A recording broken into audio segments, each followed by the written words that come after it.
Welcome to the Politicrat. I'm Omar Moore. It is Monday, August the 24th, 2020. Is that Bush v. Gore in the 2000s will look like child's play compared to what this president might do if he feels like he's got a shot at delegitimizing the election. We are now in a moment where there is a predictable level of civil unrest in our country that we've not yet seen. We experienced a summer of civil unrest, but now because of the president's actions, we may well experience a fall and winter of civil unrest like we've never seen if he doesn't show more responsibility in how he talks about the election, about how he talks about our democratic process. So I don't think it's unreasonable at all for President Obama to say that there's a concern about the fabric of our republic. Donald Trump is taking the scissors to the fabric of our republic and he's cutting it into little shreds. That was the voice of Miles Taylor last week on CNN New Day.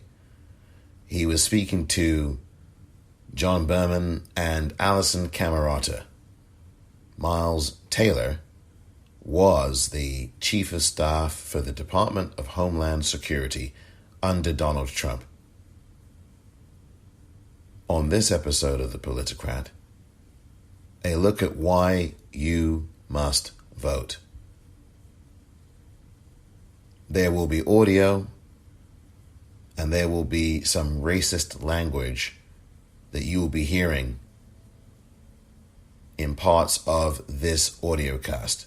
I will warn again about that, and some foul language as well. Again, this episode of The Politicrat will have racist language and foul language, and I will be warning about those moments before it comes. Why you must vote, and why you must vote early. Next.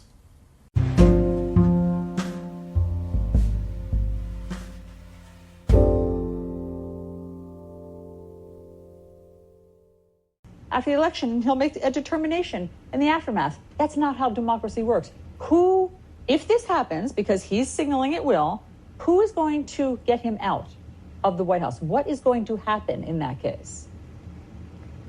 Well, I'm really hesitant to speculate about whether we got to a circumstance that the president physically would refuse to leave the building.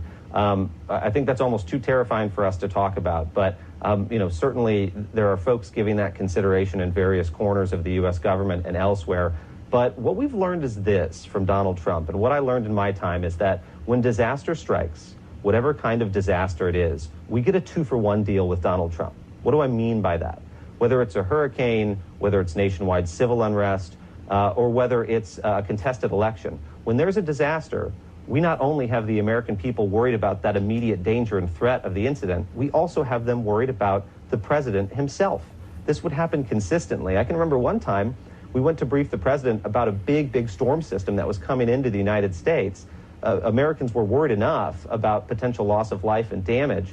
And the president, I remember he looked at me on the couch and he said to me, as we were trying to convince him he needed to tell Americans to evacuate, he said, I was watching TV the other day and there was a guy with a MAGA hat in a grocery store parking lot and he was stocking up for the hurricane. And he said, I thought that was wonderful. That's what Trump supporters do. They hunker down and they ride it out. And I'm going to tell people to ride this thing out.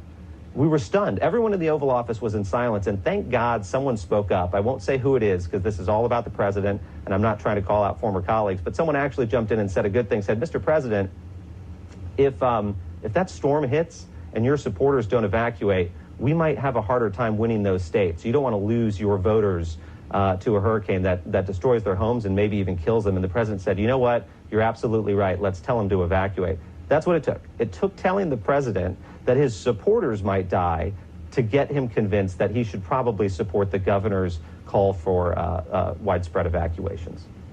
Really? I mean, you have to frame it in terms of how many MAGA supporters will be affected or hurt, and that's what gets him to pay attention? That's what it took in a hurricane? John, that's not even a joke. Not a piece of that was hyperbole. That was almost verbatim how that conversation played out. I walked out and was just stunned. But of course, you try not to convey that to too many people. If I'd gone and told our FEMA senior leadership that day that that's what the president had said, it would have been a huge distraction for their mission. But that's why I left this administration. Again, I can't say it enough, with this idea that when disaster strikes, you get a 2-for-1 deal with Donald Trump. You get the threat itself, but you also have the threat of the president, who's incapable of dealing with those situations. Miles, on a different topic, the president bragged recently in an interview that he had recently taken a cognitive test and that he was able to say person, woman, man, camera, TV. Good job. Thank you. I don't even know if that was right. Repeatedly.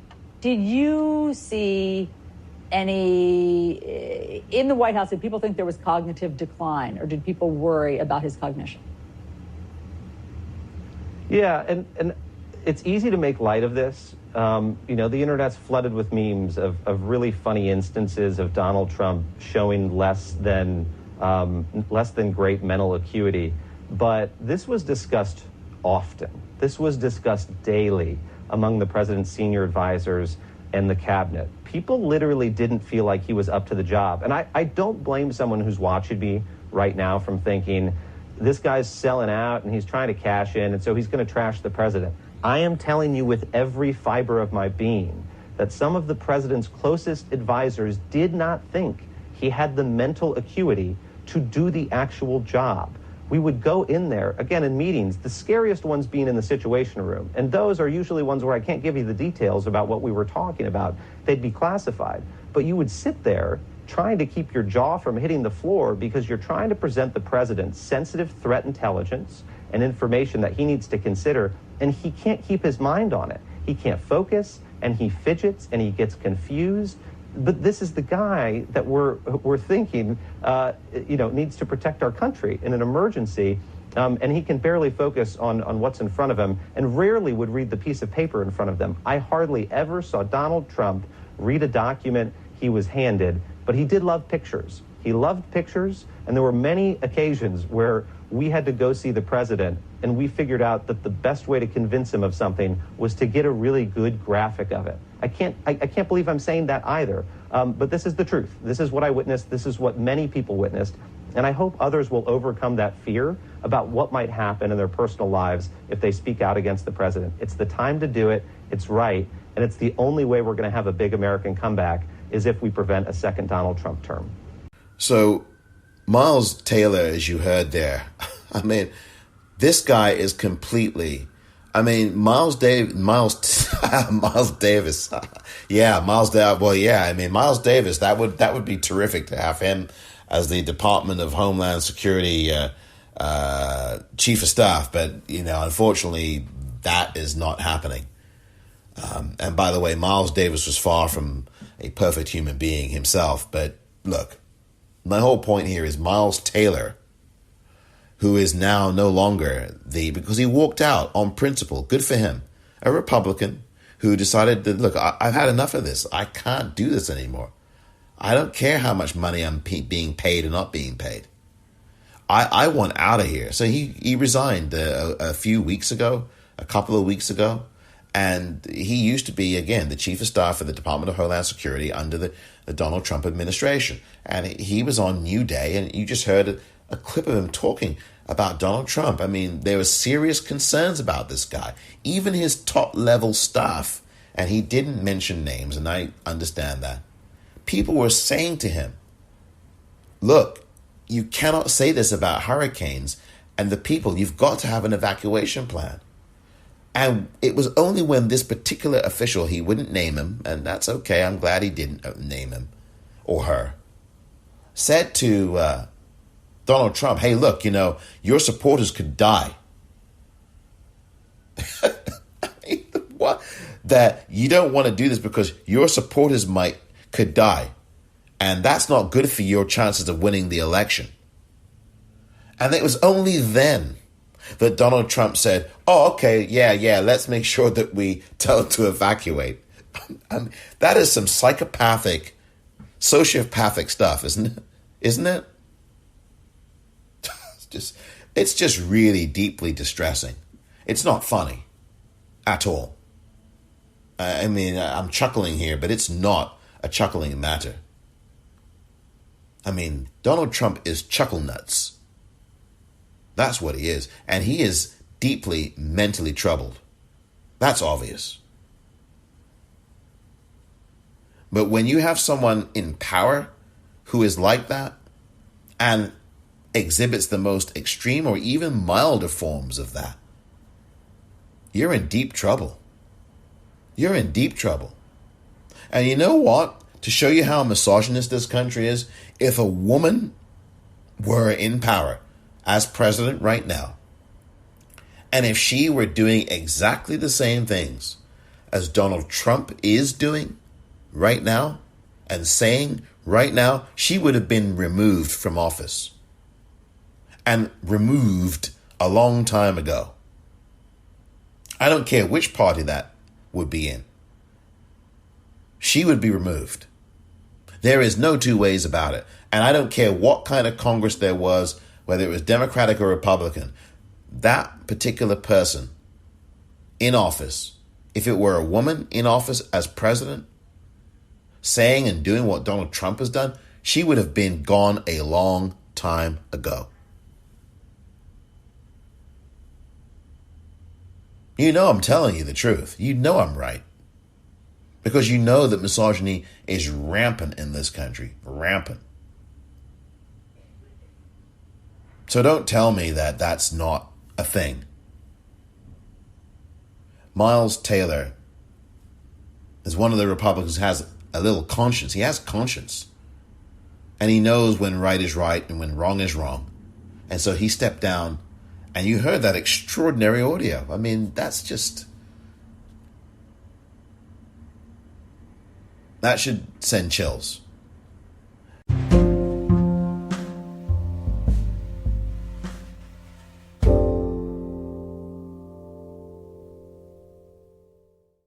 Welcome back. You're going to be hearing a lot of audio during this edition of the Politicrat podcast, because I really think it's helpful to contextualize what has happened in just 3.5 short years. I mean, and there'll be some nods to prior history before those 3.5 years. You'll be hearing about that on this episode. But I think what I really would like to underscore is that in a matter of just 3.5 years, the things that people in this country could confidently and proudly stand on and sound the bell on, and do so with a sense of real pride and joy, have all been undermined. It took just 3.5 years to do that, to undermine what we have long profoundly proclaimed as quote-unquote democracy, to undermine the infrastructure of the country. Well, in truth, it took more than that, of course. Because, as I have talked about before, and I've done an episode on this podcast many months ago now, Ronald Reagan began this long march to where we are with Donald Trump, with the undermining of infrastructure in this country. And it was a vigorous start from Reagan. And we are still living in an age of Reaganomics, even now, 40 years later. But I think I should be a bit more specific when I talk about what has happened, why these 3.5 years, it has just taken that long, not long, 3.5 years to completely undermine things. Let me be more specific.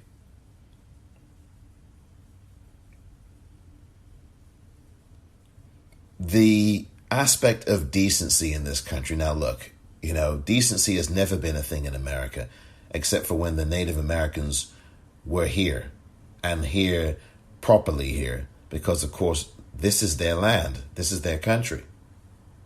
And the Native Americans were here in great numbers before you had white men coming in, invading the country and destroying the country, taking the land, genociding Native Americans. That, to say the very least,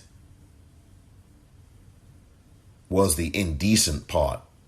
And again, I use that word very lightly indeed to describe the genocide and massacre. That's indecency at the very least. And then it continued with the enslavement of black people, the kidnapping of black people from the African continent, the murdering of black people during the Middle Passage, and then the further murdering of black people once they were brought onto these shores and enslaved for 300 years without pay. 300 years of labor for free. The black people here never got compensated for any of those 300 years of work. Imagine in your life that you worked for 50 years of your life, 50, and you never got compensated at all. Not once. That really happened. 300 years of that.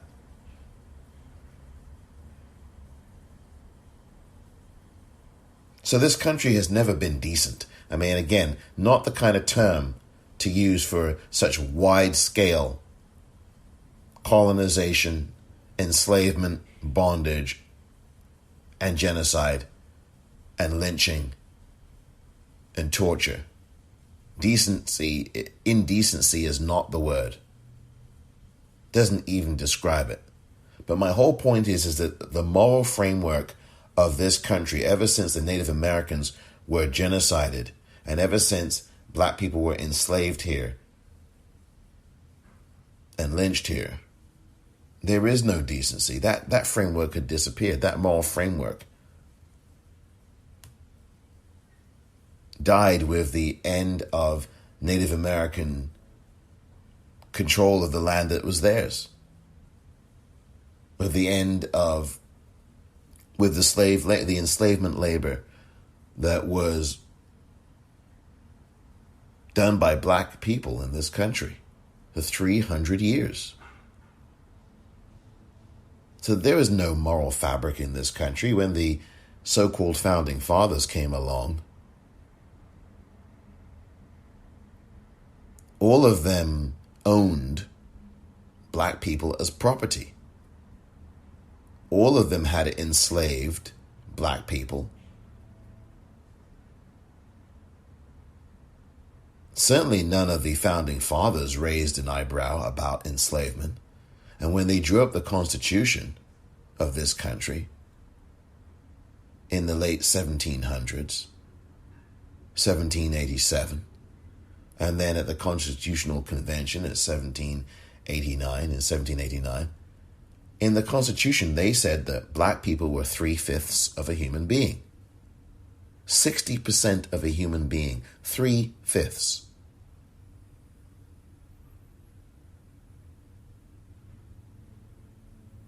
Now that provision has been struck from the Constitution since, but at its inception, it was there.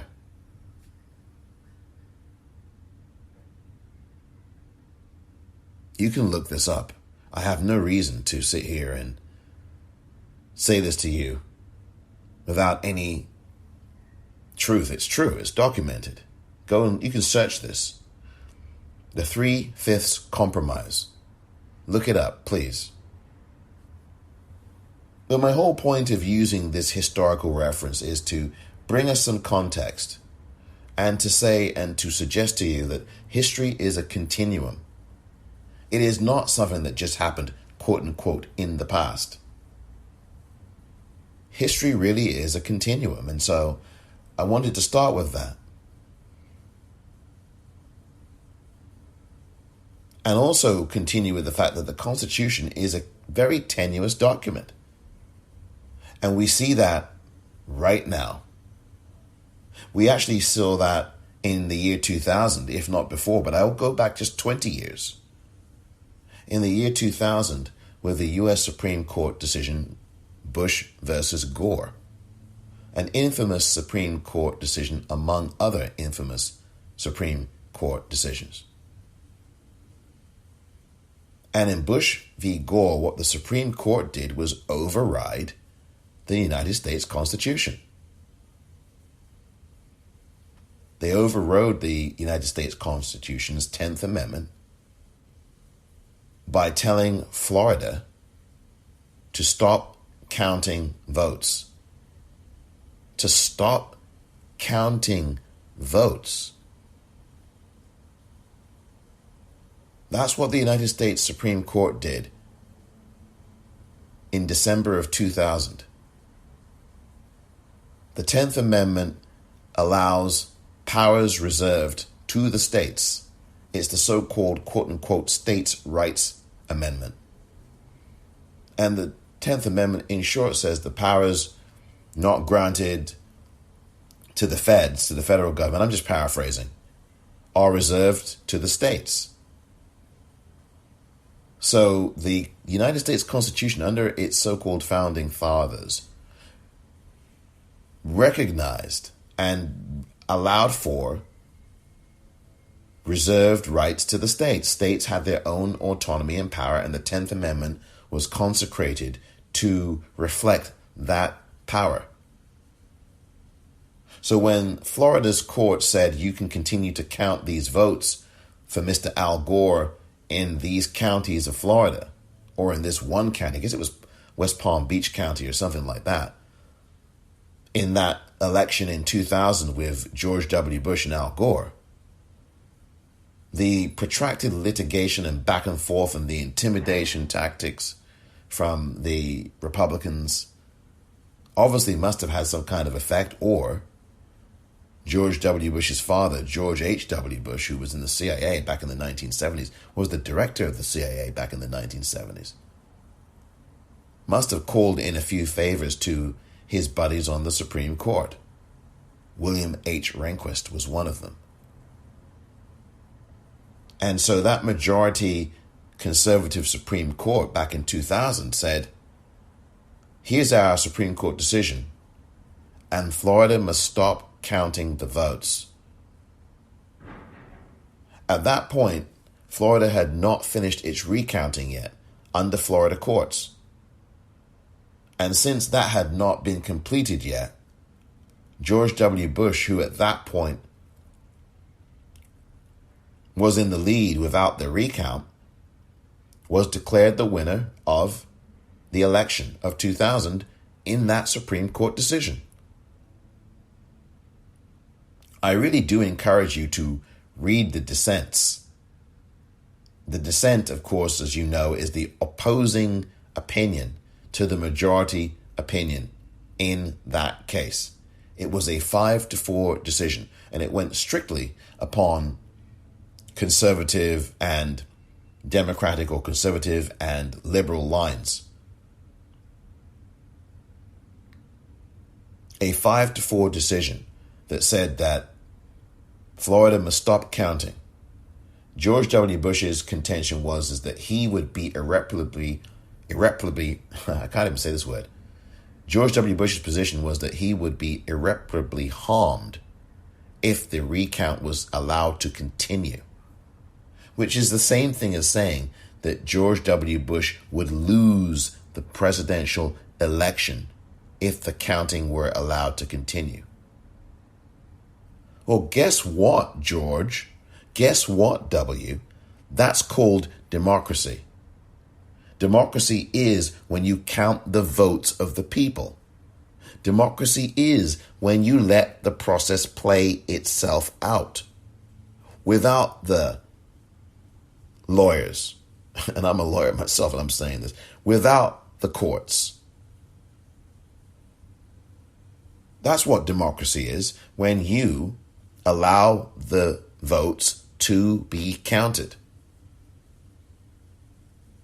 Imagine that you're running for a local office in your city, not president, not senator, not governor, not house member. Imagine that you're just running for dog catcher or school board in your city, wherever you live. And it's very clear that you're going to win. And you have maybe a 3% lead, 2% lead. And I know it was a little bit closer than that in Florida. But let's say you had a 2% lead. And then all of a sudden, your opponent knows he or she is going to lose. They know that they will lose. And then all of a sudden, they mount this court challenge. And then they go into court, and then their lawyers come in, high-priced lawyers. And then they say, no, this is really not true. This happened, that happened, the other happened. They make things up, or they just say, well, here's what happened. Or they plant something bogus and artificial in terms of something disruptive. And then they say, hey, look over here. Even though they're the ones that created the disruption, then they tell the court, hey, look over here. This was the reason why this affected turnout. And then that went on for a month, 2 months, 3 months in the courts. And then all of a sudden you wake up 1 month later, 2 months later, even longer. And hey, presto, the courts ruled you lost. You lost. Stop counting the votes. Stop counting the votes. You were leading or you were winning. And there's still, 5% of the vote left, or maybe 1% of the vote left. Stop counting. The other person won. Your opponent won. More and more, you're seeing this kind of stuff happen. Not necessarily that the courts are stepping in all the time, but the court challenges are being made. Some courts are allowing them, some aren't. So I bring all of this up to say that the same thing is very likely to happen this November. And in fact, Trump lawyers already are doing this. They've already got their legal arguments ready. They've already framed their arguments. They've already written their arguments. So it's just a matter of them deploying the arguments when the inevitable happens. I'm surprised they haven't already filed the documents in court. They probably have. And as you may have realized, or you may know, or I'll just tell you, over the weekend on CNN, Amanda Carpenter, a Republican who used to be the senior advisor, I believe, to Ted Cruz's campaign when he ran in 2016, was talking about this on CNN, talking about how there are lawyers already for Trump's campaign in Pennsylvania challenging mail-in ballots. Right now in August, challenging mail-in ballots in Pennsylvania. And official voting has not begun in this country, or at least official early voting has not begun in this country yet. It's going to happen, I think, in the next week or so, next week or the week after.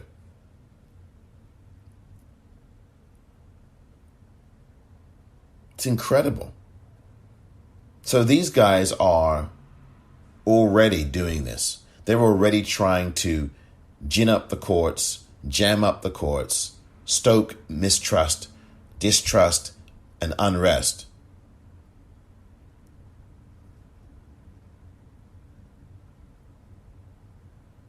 And we are not even into September yet. I always say to you, you must have a plan to vote. And I want to ask you, have you registered to vote? Have you done that? If the answer is no, make sure you make the answer yes right now. Are you early voting? If the answer is no, make sure the answer is yes right now. By making sure that you do early vote. Have you told your friends and family to early vote? Make sure that you get yes answers from them. Have you asked them if they are registered to vote? Have they registered to vote? Make sure you ask them that. Because this is not about democracy for Donald Trump, because he doesn't believe in it, nor do the Republicans. This is about what we do. This is the only time that we really have any meaningful say on the power makers and brokers in this country. Aside from when we write to congressmen and women, aside from when we write to senators, aside from when we lobby them and protest them. This moment, our vote, your vote, is the only thing you have that stands in the way of tyranny in this country.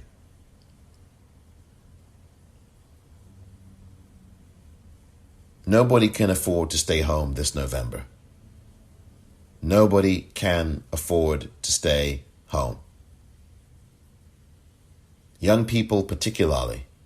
And I think that if you are a young person listening to this and you are someone who is going to vote, make sure you tell your friends and your family to vote and vote early.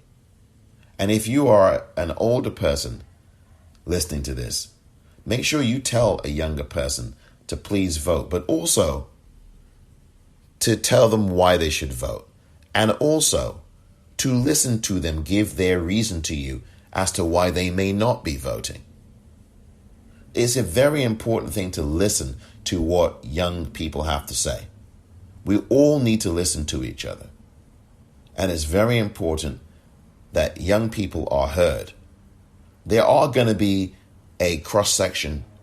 I don't know how large, I don't know how small. I wouldn't say that it's a lot of people, but I would say that it is a large enough number, in my view, my own personal opinion here, to really be a bit concerned.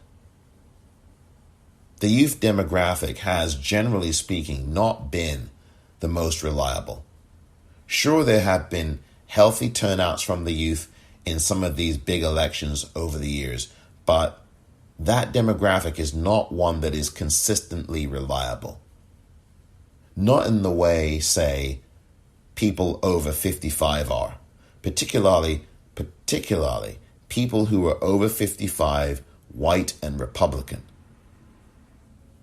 One of the reasons that is because their vote typically does not get suppressed. I mean, let's be honest. But the other reason is that they are the ones who are voting like their lives depend on it. They are in their, once they get past 65 at least, they're starting to get to the years of twilight. I hate to say that about 65 because it's still very young. I think it's only when you get into your 80s that I would start to regard you as a person who is quote unquote old. Sorry if I've offended. I'm sorry for offending people in their 80s. I'm simply saying that people who are older tend to vote and vote with a sense of urgency. They are closer to the end of their days, if you will, than they are to the beginning of their days. And they know that things will not last forever. So that while they are still here, they want to vote strictly for the things that appeal to them. Now, this is not true of every older person. There are lots of older people in the United States who believe in voting for a better country, not just voting for a better circumstance for themselves alone. And I find that there are people in this country who, in my estimation, vote only because of their circumstances personally, and not about the whole country's. Oh, my 401k is doing well, and, I've got people in my family who are doing well. Check. I'm voting for the Republican in the White House. Oh, I got a big fat bonus from my CEO, and, I got a nice big tax break. I'm voting for the Republican in the White House. That is that's the real world reach of many a person out there. Because Donald Trump has, instituted at least 3 different tax cuts for billionaires? At least 3? And maybe you're a billionaire yourself, or maybe you're someone that's very well off, and you've been affected positively by these tax cuts, which you would if you're someone making lots of money.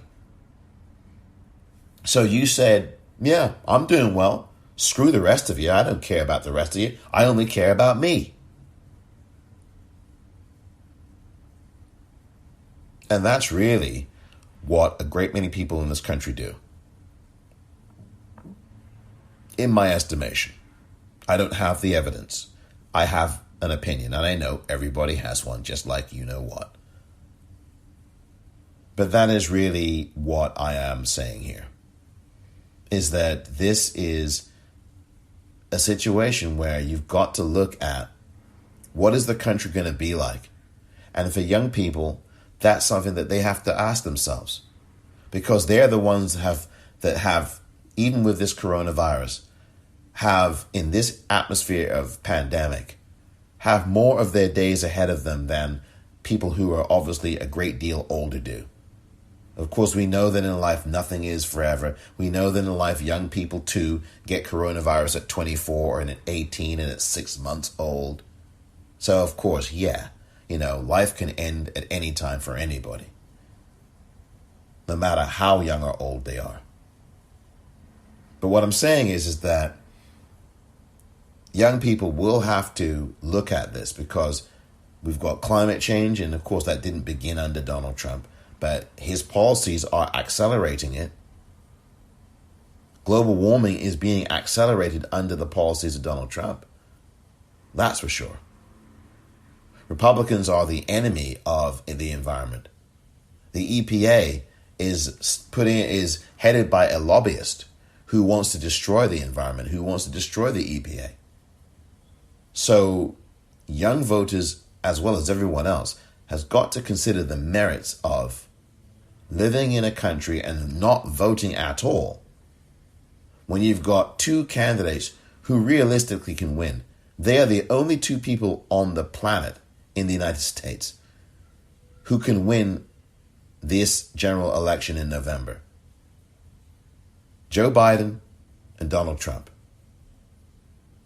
And rather than a write-in, rather than Kanye West, rather than a libertarian, rather than anyone else who may be running, there are only two choices to vote for here. And sitting at home and sitting it out is not one of those choices that's going to bring change to you, or to your family, or to your friends, or to the country. Sitting it out is not going to say and change anything. Because what's going to happen is, if you sit it out, or if you vote for Kanye West, or if you vote for a libertarian or anybody else, or you write in Bernie Sanders, you are voting for Donald Trump. And here's another thing. If you sit at home and you don't vote, you are allowing someone else to vote and determine your own future for you. Because trust me, that older voter, when she votes, she is not necessarily going to be voting for the future of the country. She may be voting for herself and herself alone.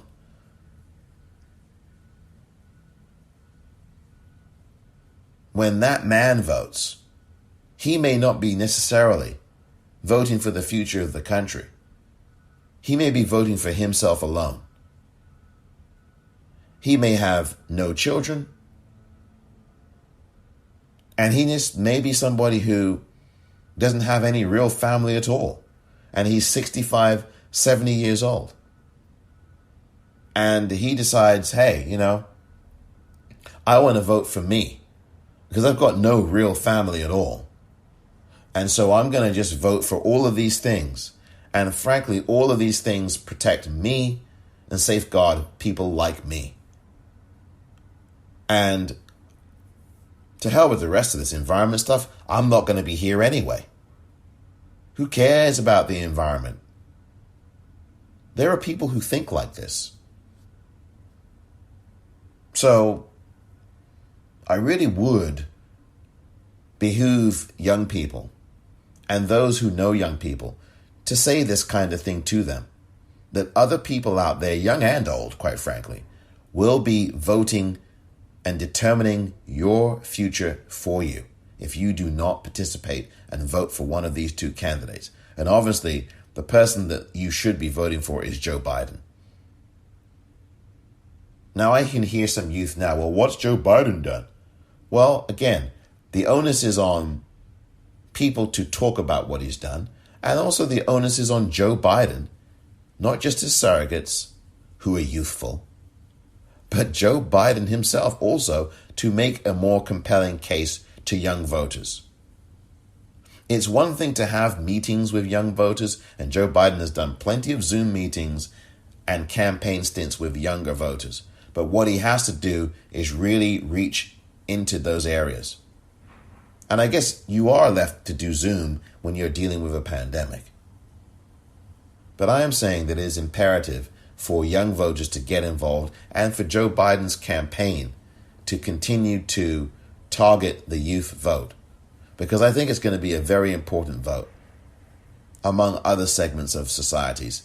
But the youth vote needs to be tapped into.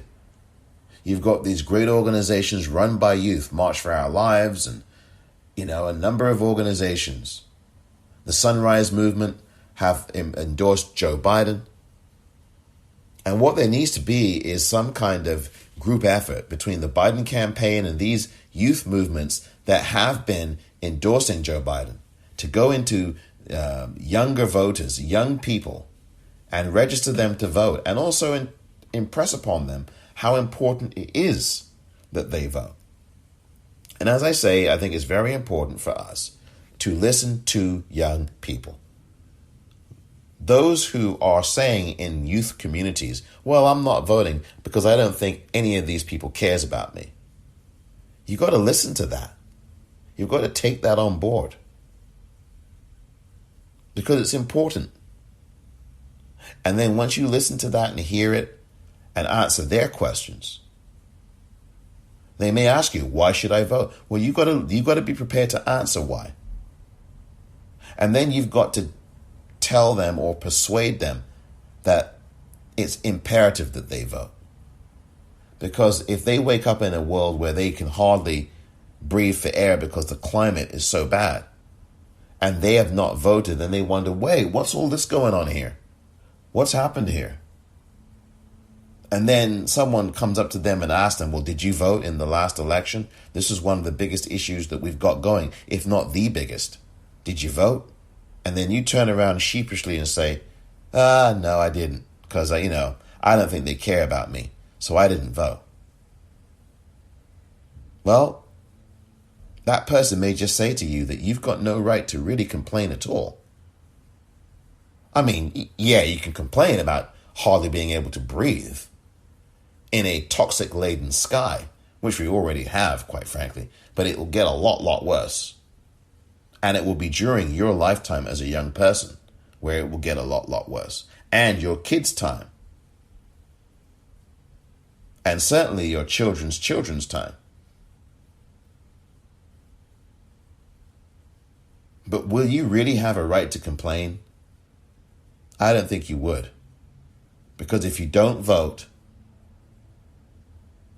your voice is not heard, it's lost. And what Donald Trump wants to do is undermine your confidence in voting. He doesn't want you to vote at all. It's bigger than even voter suppression. Donald Trump does not want you to vote. Now, last week I played some audio and I didn't give it proper context, but I'm going to give it proper context right now. Donald Trump is not the first Republican who doesn't want people to vote. I want you to listen to this piece of audio. Now, many of our Christians have what I call the goo-goo syndrome. Good government. They want everybody to vote. I don't want everybody to vote. Elections are not won by a majority of people. They never have been from the beginning of our country, and they are not now. As a matter of fact, our leverage in the elections, quite candidly, goes up as the voting populace goes down. That was Paul Weyrich, Weyrich. And you can actually watch video on YouTube of him saying what you just heard. That was at the 1980, Christian Coalition, Conservative Coalition. Reagan spoke there. A number of people spoke at that platform. And Paul Weyrich is one of the founding members, I believe, of the Heritage Foundation and certainly the Christian Conservative Coalition, something like that. And he was just saying the truth, that Republicans do not want people to vote because history shows and the facts show that when the turnout is low, the chances of Republicans winning are high. Because if people don't show up, the chances of Republicans winning is very good because there are far more Democratic voters registered to vote than there are Republicans registered to vote. And that's been true historically for a number of years now, many years. Certainly the last 50 years or so, if not longer. There are more registered Democrats in the United States of America than there are registered Republicans. Which means that if you eliminate all barriers to voting, if you eliminate all this photo ID nonsense, if you eliminate all these things across the 50 states, if you voted pound for pound, toe to toe, Democrats would win these elections every single time. Pretty much. Which means that there will be no seats of power and no place of power for a Republican.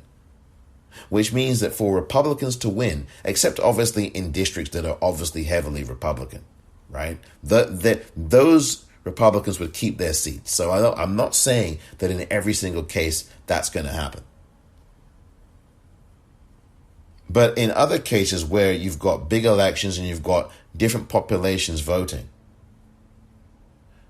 and you're doing it nationally, you're doing it state by state, whatever. And there, of course, again, you'll have some states that will go to the Republican.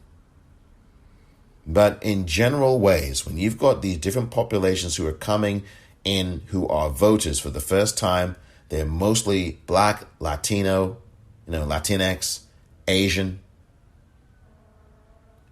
You're going to start a Native American. And you're going to see what happens is Republicans want to suppress that turnout. So they're going to engage in these things that, quite frankly, are not illegal. There is no law that punishes anybody from removing people off the voting rolls. Now, there are other laws that punish people for doing things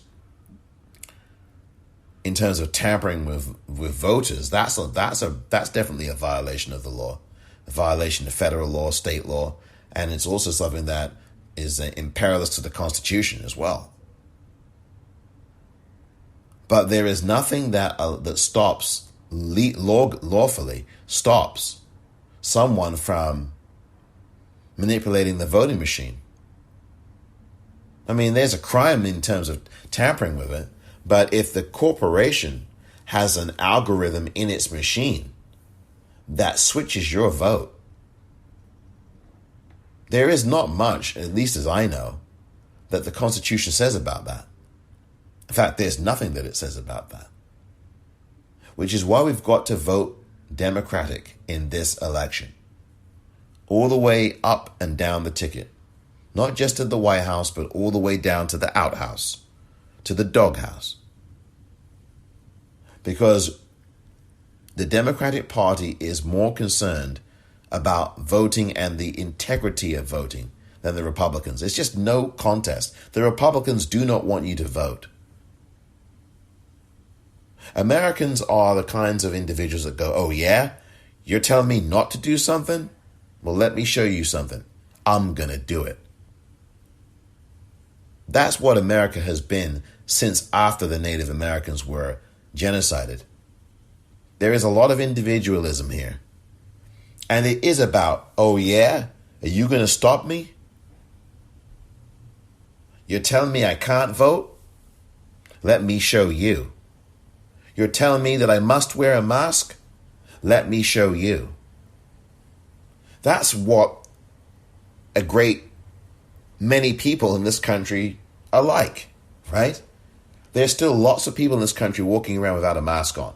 I still see them every day on the streets here in Northern California, here in San Francisco. I still see them every day.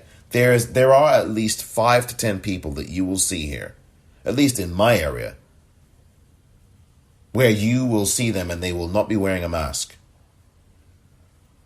Even with the smoke that's in the air because of the wildfires that are about, 35 minutes or 40 minutes north of here, an hour north of here. Even with that, even with the pandemic, the coronavirus pandemic, they're not wearing masks. They're just walking around. I look at them. I don't say anything to them. Why? What's the point of saying something to them? You know what's going on, and they know what's going on. right? They know that you're supposed to wear a mask. They know that they are supposed to wear one. Masks are all over the place. This is not a question of, well, there's no mask, there's a mask shortage. There is no mask shortage for the everyday person now. There's still a shortage for medical workers, PPE shortage, rather. But there are masks in every convenience store you can find. So you know that, they know that. So what's the point of coming up to them and say, wear a mask? And then you're going to get into some fight with them? Or they're going to get into a fight with you? Or you're going to video record these idiots who don't wear masks? Why? Why? They have made a calculation that they are not decent, to go back to what I was saying earlier. They don't care. So, you know what? You leave them alone. You've got polls out there saying, oh, Republicans, 57% of them don't care about, 57% of them think that 200,000 or 178,000 people dead from coronavirus in America is acceptable. None of that is acceptable. And 10% of Democrats do. I mean, nobody should be finding any of that acceptable. But anyway, I digress slightly. But we are this kind of nation now, and have been for 244 years, that's all about individualism, this libertarian strain that says, I can do what I want. Well, why don't you vote then? If you can do what you want, well, why not vote? Voting is actually the most sacred thing of all in this country, to vote, because your voice is heard. And the Republicans have tried for decades to stop your voice from being heard. And if your vote wasn't important, and if your vote didn't count, why would they be so hard at work trying to eliminate your vote, trying to suppress your vote, trying to intimidate your vote, trying to have people with armed fatigues, in fatigues at your polling place? Why would Trump be saying, well, we're going to put police officers to monitor these? Because it's intimidation. It's been done before. William Rehnquist himself, for God's sakes, did it in the 60s as a poll monitor. He would go into Native American communities and Latinx communities back then, and in black communities, and start to intimidate people. 6'5", intimidating people. Well, you're not supposed to vote. He was a member of the Young Republicans or something. He was doing that in the 60s, Rehnquist. And then he's on the same Supreme Court that gives George W. Bush the Supreme Court. The election in 2000. Please read the dissents of Ruth Bader Ginsburg in particular, and others, about equal protection. You've got to read those dissents. The Republicans have never wanted you to vote, and Donald Trump has never wanted you to vote. And nothing is clearer about that than what we've seen this whole year in 2020. From early April and May onwards, he was starting, and he's been talking about this actually for all of the 3+ years he's been in office. The vote's rigged, the vote's rigged, the vote's rigged. Oh, if I don't win, it's rigged. Whoever says some stuff like that, and whoever says that unless they themselves are rigging the darn thing themselves. He said this in 2016. And there's always going to be that 5 to 10% who in their brains are going to believe it. Ooh, maybe he's right. And that stuff is dangerous. That's the stuff that filters through the subconscious. Well, maybe he's correct. And then you have senior citizens calling in and asking, well, Donald Trump said this. Is that right? Because that stuff works. It's propaganda. That's what it is. It's powerful and it's dangerous. So many studies have been done and it's been used in authoritarian societies and governments, which is what this one is right now. We're in a dictatorship. We're in an authoritarian dictatorship. That's what this is. Whenever you are overriding your own government agencies, that's dictatorship. Whenever you are firing U.S. attorney generals, or rather attorney generals from different cities, or rather different states, and you're firing people in the Southern District of New York for doing their job because you want to protect you. That is the dictatorship. You're bending government apparatus to serve you and you alone. That's a dictatorship. That's autocracy.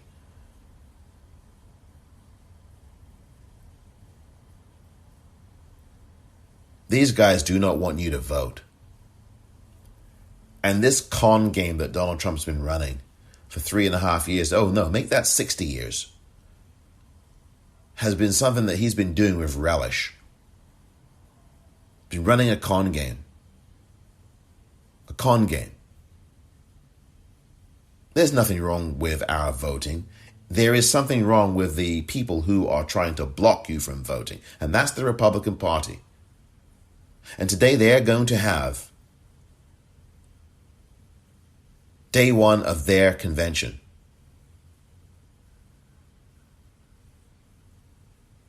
And you're going to see them demonize the Democrats. They're going to lie about the Democrats. They're going to lie about Joe Biden and Kamala Harris. They're going to say racist things and misogynistic things about Kamala Harris. They're going to talk about the Second Amendment. They're going to talk about immigration. Oh my gosh, these immigrants coming in.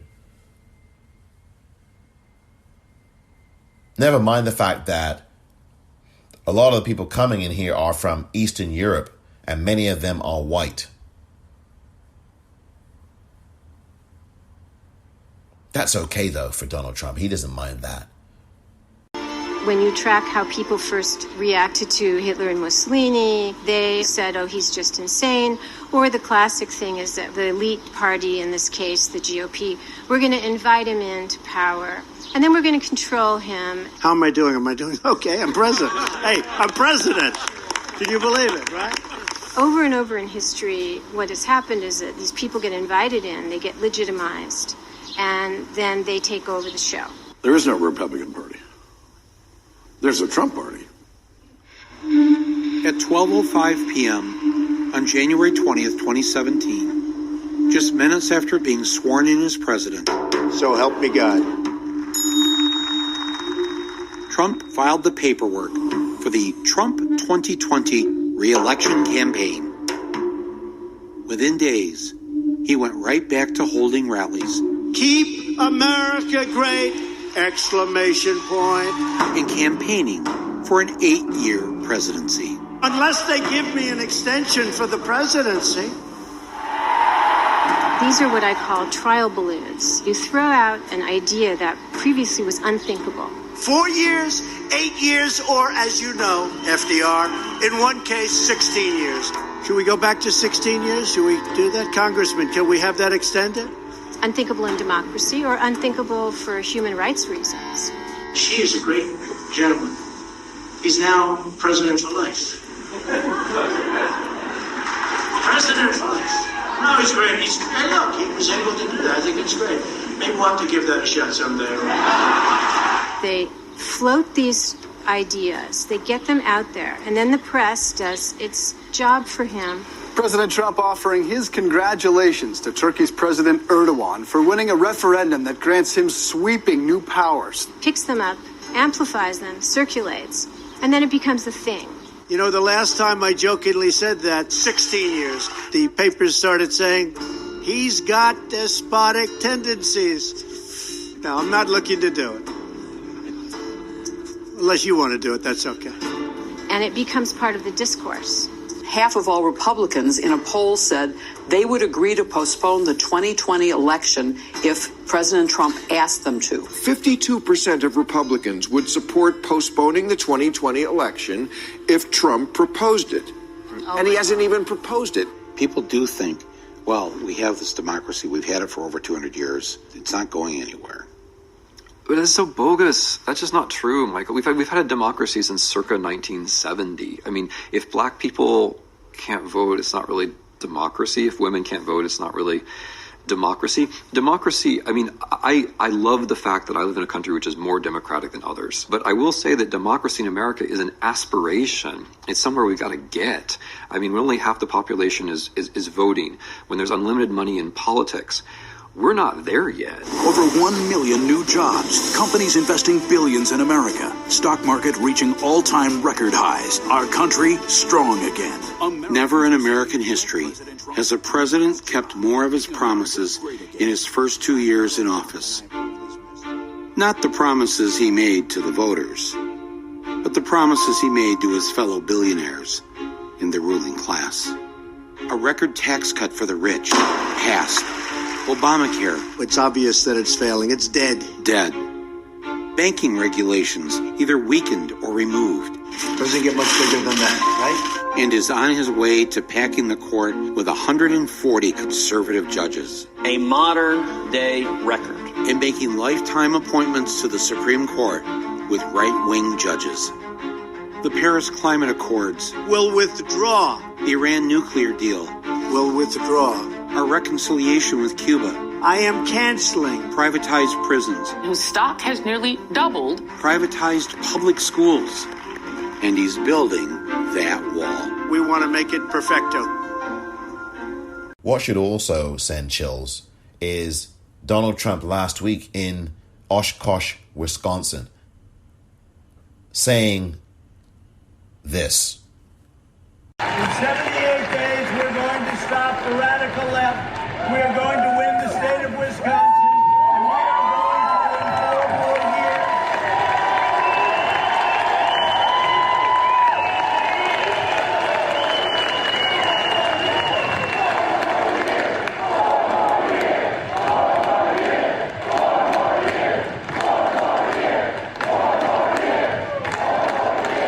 And then after that, we'll go for another 4 years because, you know what, they spied on my campaign. We should get a redo. You heard him. No, not the part where he says we're going to win in November. That's not the part I wanted you to, well, I was hoping that you'd listen to. I'm talking about the part after that when he says, and we're going to go for another 4 years. I'm going to go for another 4 years. We're going to go for another 4 years. That's what he said. That's the part that jumps out. Should jump out. We're going to go. So he's not talking about the 4 years for November if he gets in November. That's not what he's talking about. He said, and after that, we're going to go for another 4. Because Obama and Biden, they spied on my campaign. And at first, when you hear him say, we're going to go for another 4 years after this, there's kind of this murmur and discomfort. You can at least sense it, at least I did, in listening to that audio. And then he goes, because they spied on my campaign, it deserves a redo. And then they all cheered and, yeah. And then they started to jump up and, yeah, screaming and 4 more. Yeah. I mean, that's the danger. So that video, the audio you heard earlier from Michael Moore's Fahrenheit 11/9, and you really should watch that movie. That just continues to show you that this stuff is no joke. And our good friend, or a guest, I should say, I had on the show, who, I really respect her, Ruth Ben-Ghiat, who you may have heard on one of the previous episodes of this podcast, when I had her as a guest, and she was talking about authoritarianism and fascism and dealing with the strongman dictator complex and the strongman dictator that has really combed the earth now, that's all over this planet, and that Donald Trump is becoming is the same thing. And one of the things she talks about is the need to vote, that you've got to vote to preserve any semblance of any kind of democracy. And you've got to be a poll watcher. You've got to be out there observing what's going on, what's happening to the attacks on your institutions. Timothy Snyder, who you've heard before in those clips of Fahrenheit 11/9. Same thing, talked about this. He has a book on it called On Tyranny. Ruth Ben-Ghiat has a forthcoming book called Strongmen, Mussolini to the Present. That book's coming in November, right around the time that we're going to probably know who is the next president, whether it's going to be literally another 4 years of this terror, or whether we're going to have Joe Biden in as president of the United States. And I think we're going to have Joe Biden in. But we've got to do the work to make that happen. And that's what the conversations are about. And you may have heard Ruth Ben-Ghiat in those excerpts that I played of Fahrenheit 11/9, where she talks about these very same things, these issues of authoritarianism and trial balloons and all these things that these kinds of dictatorial figures use to see how the public first reacts to it. That stuff when he's talking in the audio you heard earlier about Xi, president for life. Oh, we might have to try that out someday. And you hear people chuckling. But it's not a joke. It's serious. He's serious. The same guy that said, oh, I want my face on Mount Rushmore 2 years ago. How come this story just came out a couple of weeks ago? And it was 2 years ago that he said to the governor, that rancid governor there in South Dakota, I'm telling you, Kristi Noem, when he was telling her, this is the same governor that did not allow for face masks and said, no, keep going to work, when there was record high incidences in South Dakota of coronavirus.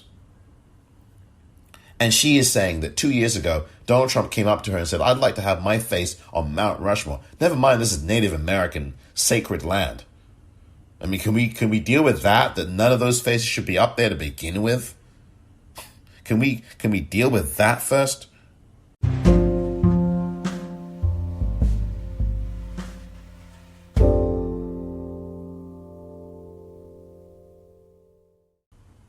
I mean, why aren't the media talking about that? Instead of wasting time on some BS and some racist crap and lies about Kamala Harris and where she was born. Oh, she wasn't born. Instead of wasting BS time on that, can you talk about Donald Trump, who a week before last said, I don't know what the result will be, but I'm going to win. When he was talking about the election, why wasn't that played? Why wasn't that on news broadcast? When he said this stuff at Oshkosh, in Oshkosh, Wisconsin last week during the Democratic convention. And you can't tell me that everybody was focusing on the Democratic convention, so therefore we couldn't air the stuff about Donald Trump in Wisconsin saying, I want 4 more years after this. Because if I win in November, I want another 4 because we need a do-over. We need a redo. Because my campaign was being spied on. A complete lie. His campaign was not being spied on by the Obama administration. Never happened. Never happened. Even the U.S. intelligence agencies have said this. There's no evidence of it. It didn't happen. This guy is all about undermining American government and American democracy, in quotes, because there's little of that around, as Tim Snyder explained to you in that clip earlier you heard. It's all about destroying the fabric of the country. And what you've got to decide is, are you going to go with the dictator or are you going to go with the country? And that's what Michael Moore was telling you in those clips. The clip that I played earlier with him talking about the country and getting rid of the system that brought you Trump. And I agree with that. Now, there are some things that were inaccurate, or at least because these clips were from 2018. From that movie, that's when it came out. Obviously, we know more now 2 years hence than we did then. Donald Trump has now appointed over 200, just about 200 federal judges to the bench. That is about a third or a quarter of the judges. All conservative, all under the age of 40. All of them. Which means they're going to have at least 50 years, at least 40 years on the bench. They will be able to affect your life and your kids' lives and the lives of your children's kids. So that's why young people need to vote. That's one reason why they do. In all of these elections. So this is some serious stuff, folks. Serious stuff. And Obamacare while it's not gutted, it's still around. Donald Trump is still in courts right now trying to get rid of it completely, trying to get rid of pre-existing conditions. And that's something that the Democrats should have really hit home on last week, because Donald Trump and the Republicans are going to lie like rugs throughout these next 4 days. Oh, we're the ones who want pre-existing conditions. And they're the ones destroying them. They're going into courts in the Southern District in Texas right now. Lawyers are in there trying to get rid of pre-existing conditions and completely destroying Obamacare.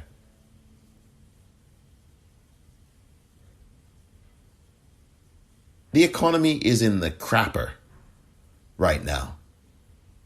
And I really would say to people, when you see these polls dealing with the race for the White House, please ignore them.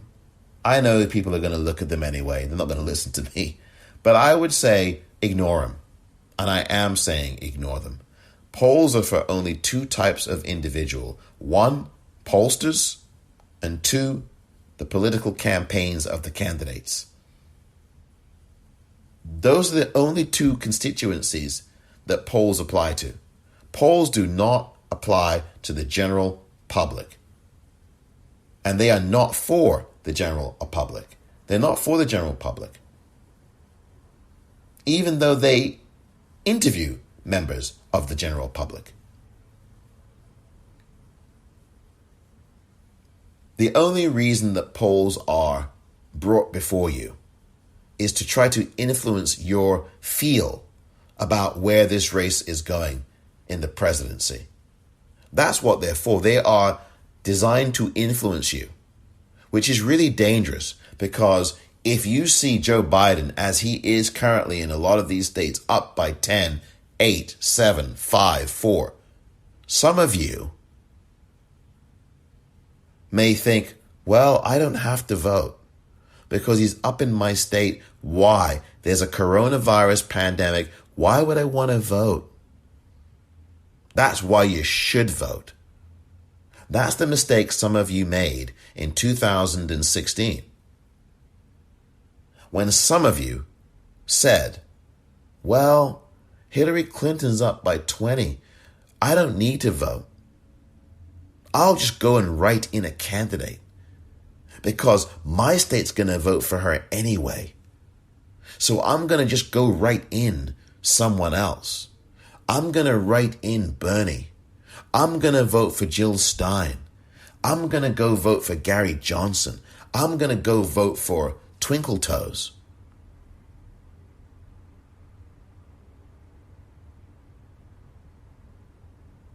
None of that this time. We can't afford to do that now. Not in August or September or October or on Election Day, November 3rd. The stakes, like the rent,